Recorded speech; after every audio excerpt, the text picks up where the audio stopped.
Hi friends, Gandhi ಟ್ಯುಟೋರಿಯಲ್ಸ್ಗೆ ನಿಮಗೆ ಸ್ವಾಗತ ಸುಸ್ವಾಗತ. ಇಂದಿನ ತರಗತಿಯಲ್ಲಿ ಕೆಸೆಟ್ನ ಒಂದು ಅಭ್ಯಾಸ ಕ್ರಮವನ್ನು ತಿಳ್ಕೊಳ್ಳೋಣ. ಕೆಸೆಟ್ನಲ್ಲಿ ಅಭ್ಯಾಸ ಮಾಡುವಂತಹ ರಾಜಕೀಯ ಸಿದ್ಧಾಂತ ಮತ್ತು ಚಿಂತನೆಗಳು, ಅದರಲ್ಲಿ ಕೌಟಿಲ್ಯನ ಬಗ್ಗೆ ಒಂದು ವಿಚಾರವನ್ನು ತಿಳ್ಕೊಳ್ಳೋಣ ಇವತ್ತು. ಫ್ರೆಂಡ್ಸ್, ಕೌಟಿಲ್ಯನ ಬಗ್ಗೆ ತಿಳ್ಕೊಬೇಕಾದ್ರೆ ಕೌಟಿಲ್ಯನ ಯಾವ ರೀತಿ ಗುರುತಿಸಲಾಯಿತು ಅನ್ನೋದ್ರ ಬಗ್ಗೆ ನಾವು ತಿಳ್ಕೊಬೇಕಾಗುತ್ತೆ. ಕೌಟಿಲ್ಯರು ಒಂದು ಪ್ರಮುಖವಾದ ಕೃತಿಯನ್ನು ಬರೆದಿದ್ದಾರೆ. ಆ ಕೃತಿಯ ಹೆಸರು ಅರ್ಥಶಾಸ್ತ್ರ ಅಂತ. ಆ ಅರ್ಥಶಾಸ್ತ್ರ ಕೃತಿಯ ಮುಖಾಂತರ ಅವ್ರನ್ನ ಗುರುತಿಸಲಾಯಿತು. ಈ ಅರ್ಥಶಾಸ್ತ್ರ ಕೃತಿಯ ಮುಖಾಂತರ ಕೌಟಿಲ್ಯರನ್ನು ಗುರುತಿಸಲಾಯಿತು. ಕೌಟಿಲ್ಯನನ್ನು ಯಾವ್ಯಾವ ಹೆಸರುಗಳಿಂದ ಕರೀತಾ ಇದ್ರು ಅಂತಂದರೆ, ಕೌಟಿಲ್ಯರನ್ನು ವಿಷ್ಣುಗುಪ್ತ,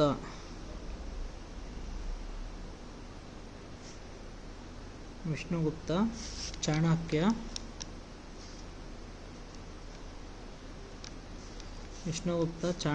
ಕೌಟಿಲ್ಯ, ಕುಟಿಲ ತಂತ್ರವನ್ನು ಮಾಡುವ ಕೌಟಿಲ್ಯ ಅನ್ನೋ ಹೆಸರುಗಳಿಂದ ಕೌಟಿಲ್ಯರನ್ನು ಕರೀತಾ ಇದ್ರು. ಇವರನ್ನು ಗುರುತಿಸಲು ಹಲವಾರು ಆಧಾರಗಳಿದ್ದಾವೆ. ಇವನ್ನು ಗುರುತಿಸಲು ವಿಷ್ಣು ಪುರಾಣ, ಕಾಮಾಂಧಕನ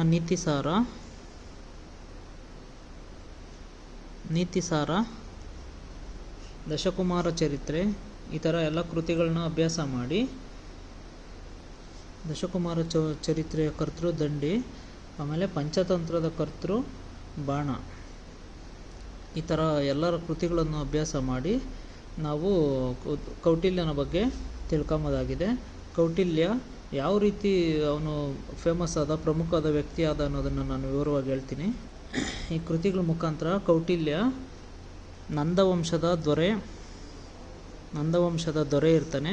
ನಂದವಂಶದ ದೊರೆ ಧನನಂದನನ್ನು ಸೋಲಿಸಿ ಅವನ ರಾಜ್ಯವನ್ನು ಉರುಳಿಸಿ ಚಂದ್ರಗುಪ್ತ ಮೌರ್ಯರನ್ನು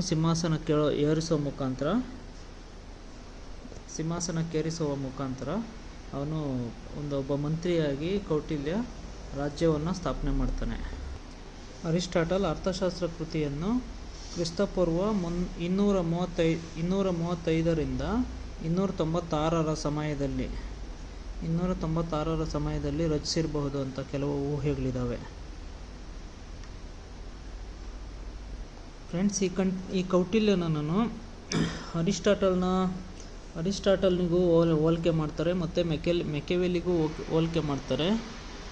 ಅರಿಸ್ಟಾಟಲ್ನ ಗ್ರಂಥವಾದ ಪಾಲಿಟಿಕ್ಸು ಮತ್ತು ಫ್ರೆಂಡ್ಸ್ ಮೆಕೆವೆಲಿಯ ದ ಪ್ರಿನ್ಸ್ ಗ್ರಂಥಕ್ಕೆ ಕೌಟಿಲ್ಯನ ಅರ್ಥಶಾಸ್ತ್ರ ಗ್ರಂಥವನ್ನು ಹೋಲಿಕೆ ಮಾಡ್ತಾರೆ. ಕೌಟಿಲ್ಯನ ಅರ್ಥಶಾಸ್ತ್ರದ ಬಗ್ಗೆ ತಿಳ್ಕೊಳ್ಳೋಣ ಇವತ್ತು. ಕೌಟಿಲ್ಯನ ಅರ್ಥಶಾಸ್ತ್ರದಲ್ಲಿ ರಾಜ್ಯಾಡಳಿತದ ಬಗ್ಗೆ ವಿವರಣೆ ನೀಡಿದ್ದಾನೆ. ಅವನ ಅರ್ಥಶಾಸ್ತ್ರದಲ್ಲಿ ಧರ್ಮ, ಅರ್ಥ, ಕಾಮ, ಮೋಕ್ಷಗಳ ಬಗ್ಗೆಯೂ ವಿವರಣೆ ನೀಡಿದ್ದಾನೆ. ಕೌಟಿಲ್ಯನ ಅರ್ಥಶಾಸ್ತ್ರಗಳಲ್ಲಿ ಏನಿದ್ದಾವೆ ಅಂತ ಹೇಳಿದ್ರೆ 15 ಅಧಿಕರಣಗಳು ಇದ್ದಾವೆ, 150 ಅಧ್ಯಾಯಗಳಿದ್ದಾವೆ,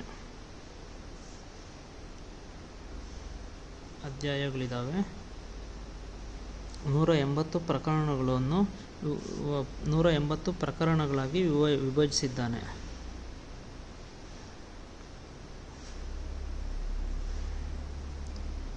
ಪ್ರಕರಣಗಳಾಗಿ ವಿಭಜನೆ ಮಾಡಿದ್ದಾನೆ.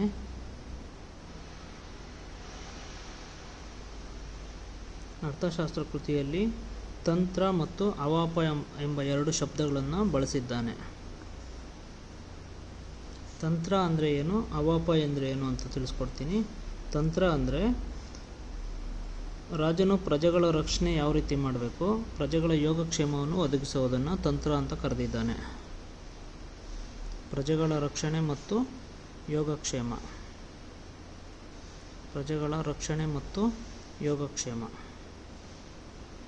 ಯೋಗಕ್ಷೇಮವನ್ನು ತಂತ್ರ ಅಂತ ಕರೆದಿದ್ದಾನೆ. ಮತ್ತು ನೆರೆ ರಾಜ್ಯಗಳ ದಾಳಿಯನ್ನು ಯಾವ ರೀತಿ ಎಚ್ಚರಿಕೆ ವಹಿಸಬೇಕು ಅನ್ನೋದ್ರ ಬಗ್ಗೆ ವಿವರಣೆಯಾಗಿ ನೀಡಿದ್ದಾನೆ. ನೆರೆ ರಾಜ್ಯಗಳ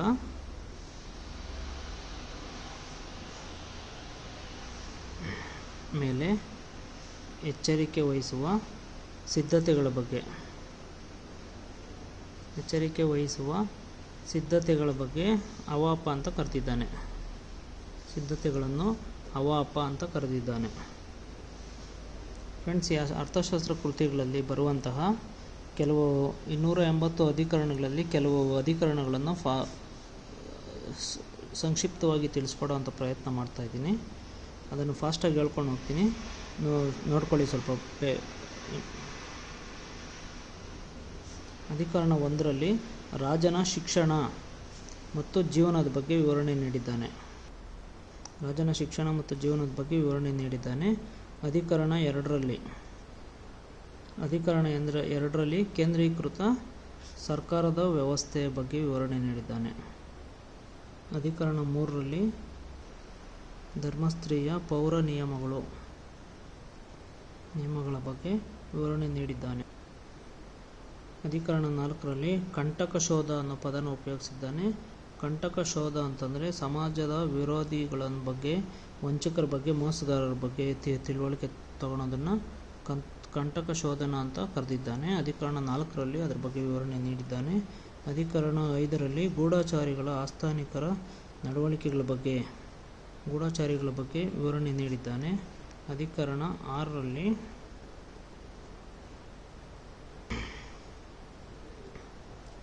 ಸಪ್ತಾಂಗ ಮತ್ತು ಮಂಡಲದ ಯೋಜನೆ ಬಗ್ಗೆ ವಿವರಣೆ ನೀಡಿದ್ದಾನೆ.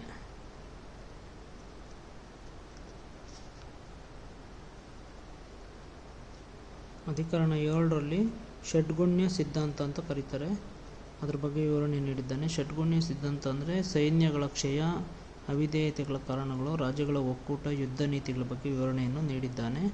ಅಧಿಕರಣ 8ರಲ್ಲಿ ವ್ಯಸನಗಳ ಬಗ್ಗೆ ವಿವರಣೆ ನೀಡಿದ್ದಾನೆ. ವ್ಯಸನಗಳು ಅಂದರೆ ರಾಜರಿಗೆ ಮತ್ತು ಸೈನಿಕರಿಗೆ ಬರುವ ತೊಂದರೆಗಳನ್ನು ವ್ಯಸನಗಳು ಅಂತ ಕರೆದಿದ್ದಾನೆ. ಅಧಿಕರಣ 9ರಲ್ಲಿ ವಿಜಯಗಿಸುವಿನ ದಂಡಯಾತ್ರೆಯ ಬಗ್ಗೆ ವಿವರಣೆ ನೀಡಿದ್ದಾನೆ.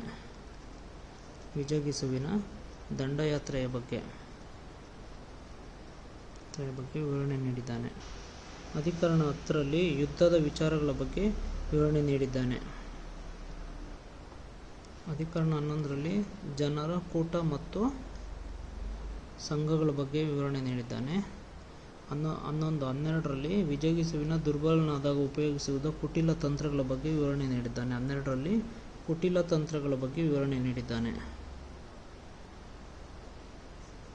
13ರಲ್ಲಿ ದುರ್ಗ ಕೋಟೆಗಳ ವಿಜಯದ ಬಗ್ಗೆ.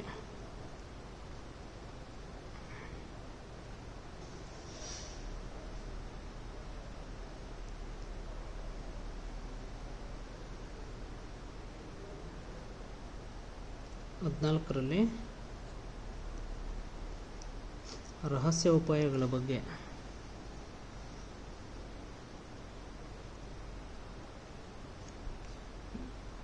15ರಲ್ಲಿ ಈ ಗ್ರಂಥದಲ್ಲಿ ಬರುವ ಯೋಜನೆಗಳು ಯಾವ್ಯಾವು ಅಂತ ಅದರ ಬಗ್ಗೆ ತಿಳಿಸ್ಕೊಟ್ಟಿದ್ದಾನೆ.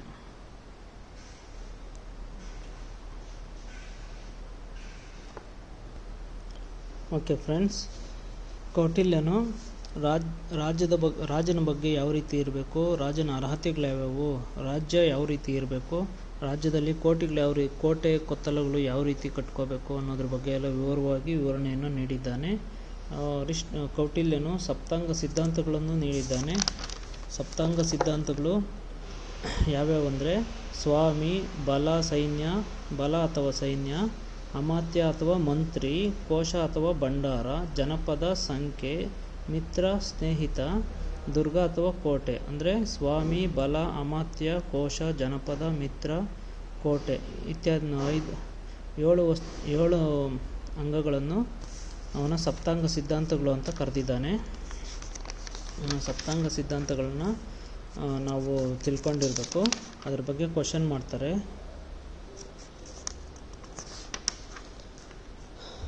ಈ ಕೌಟಿಲ್ಯನು ಅವನ ರಾಜನ ಆಡಳಿತ ನೀತಿ ಯಾವ ರೀತಿ ಇರಬೇಕು, ಅವನ ಕಾನೂನಿನ ನ್ಯಾಯಗಳು ಯಾವ ರೀತಿ ಇರಬೇಕು, ರಾಜ ಯಾವ ರೀತಿ ಇರಬೇಕು, ಪ್ರತಿಯೊಂದನ್ನು ವಿವರವಾಗಿ ನೀಡಿದ್ದಾನೆ. ಅದನ್ನೆಲ್ಲ ನಾವು ತಿಳ್ಕೊಳ್ಳೋಣ. ಇವತ್ತಿಗೆ ಸಾಕು ಫ್ರೆಂಡ್ಸ್. ನೆಕ್ಸ್ಟ್ ಕ್ಲಾಸಲ್ಲಿ ನಾವು